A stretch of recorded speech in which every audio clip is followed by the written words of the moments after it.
add methods to an existing class without changing its source code or creating a new type that inherits from that. Let me show you an example here. Think of the string class. Let's say we have a string variable called post, which supposedly should contain a long blog post. So this is supposed to be a very long blog post, blah, blah, blah. Now you have seen that in blogs, when you're looking at the index of the blog, you see the summary or shortened version of the blog post. So there are a number of words and then there is ... at the end. You may want to implement something like that to shorten your strings. Well, unfortunately, we cannot change the string class because we don't have the source code and we cannot inherit from string. Let me show you.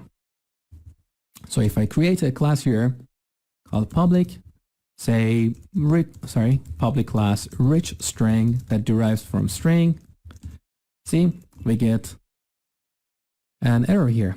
Cannot inherit from sealed class string. So in situations like that, we can use extension methods to add new methods to an existing class. So let me show you how we can create a method on the string that will look something like this. So I'm going to call it shorten, which gets a number of words, and then that would return, let's say, a shortened version of the post. To create an extension method, you need to create a static class.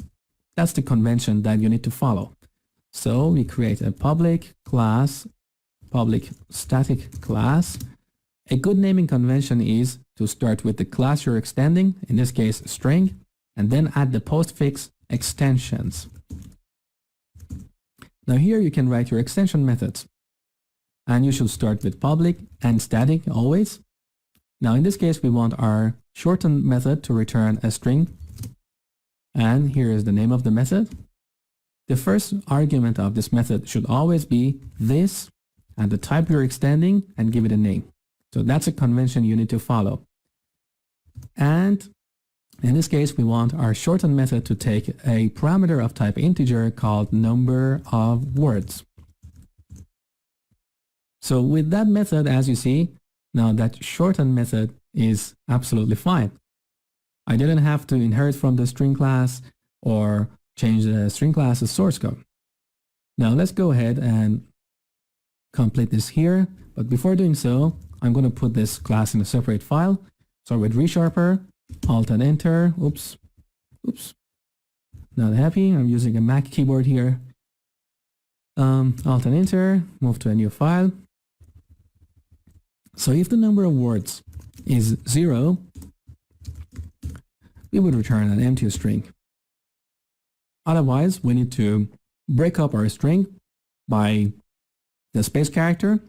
So I would say str.split, space character here, and that would give me all the words in this string. Now, if there are less words than the number of words we have requested here, we just return the original string.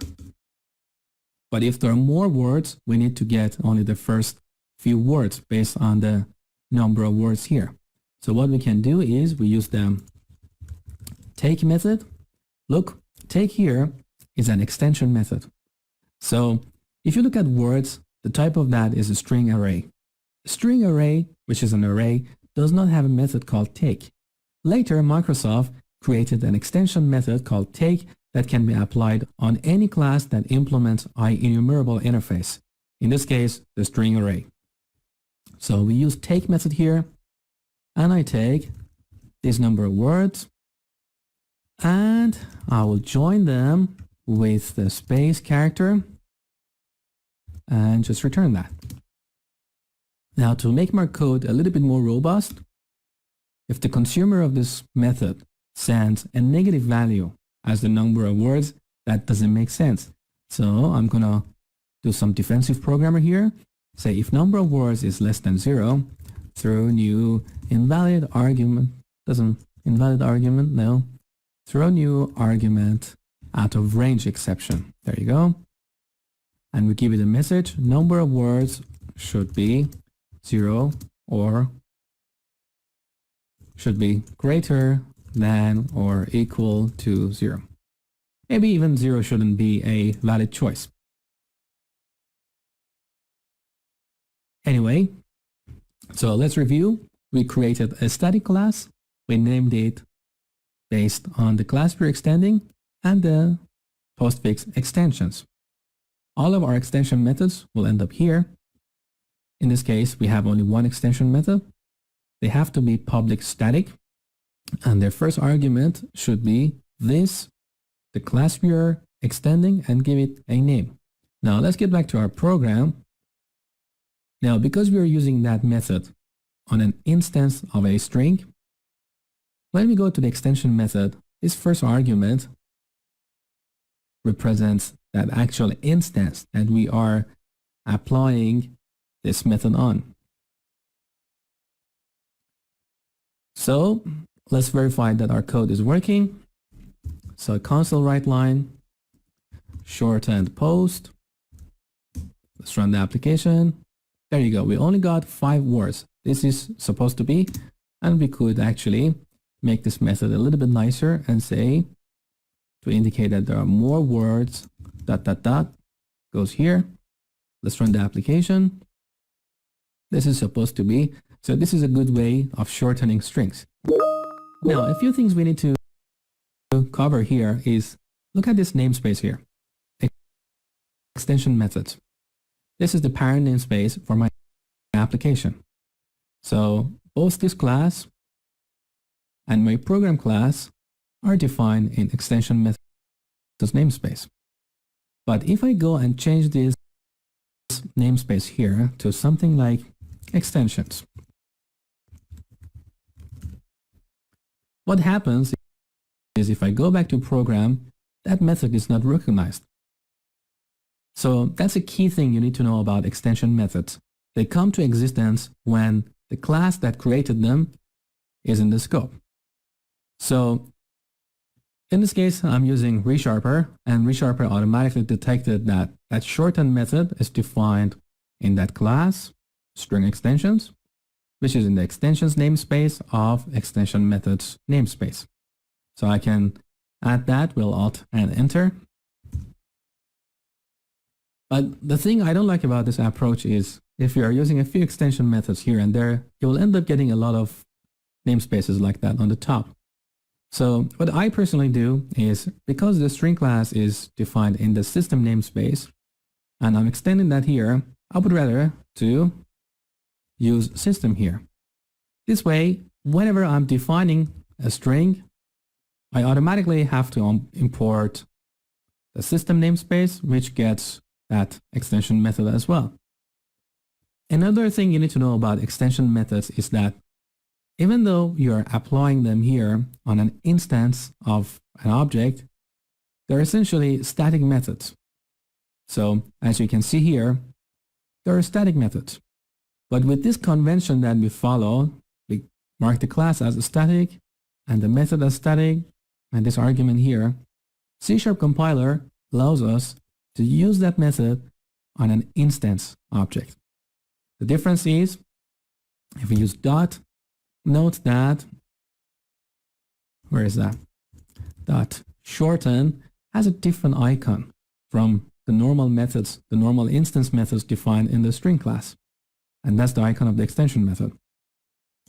The other methods have this kind of purple cube. Shorten. So the lesson is, these static methods can be troublesome at times. The problem is, let's say you extend the string class, but the creator of the string class, in this case Microsoft, ends up changing the class's implementation. And they may create a shortened method with exactly the same signature, but it may behave differently from your code. What happens is that the instance methods get priority over static methods, so your code will never be executed. So what Microsoft suggests in their guidelines is use extension methods only when you really have to. If you have the source code of the original class, go ahead and change it there. Otherwise, create a new type that derives from that class and add your new method there. And if that doesn't work, then go ahead and use extension method. In practical terms, in the real world, most often you will be using extension methods instead of creating them. A very good example of that is the IEnumerable interface here. Let me create an instance of IEnumerable of integers. Let's call it numbers, and I assign it to a list of integers. So list is an integer as a generic, so is the IEnumerable interface. Now, if I type numbers dot, look, these are the methods that are defined in the IEnumerable, like getEnumerator. But look, these are the extension methods. And here I'm using ReSharper, and ReSharper is great because it's telling me that this extension method is defined in this namespace, link. So these are the extension methods that come with link, which allow us to query objects. So as you see, there are quite a bunch of them here. Very, very useful. I'll cover them in a future video. So if I want to use, let's say, the max method here, ReSharper automatically added a reference to that namespace. So that extension method is now valid. Now max method, what it does is it looks at that list and returns the biggest number. So let's initialize that list. Here I'm using the object initializer syntax. I can put numbers here immediately, 1, 5, 2, 3, 10 to 18. Now I can use the max method, and that returns the largest number, and I can put that on the console. Let's run the application. So 18 is the biggest number. So as you see, these extension methods are very useful, and most often you'll be using them as opposed to creating them. That's it for this video. I hope you enjoyed it, and thank you for watching.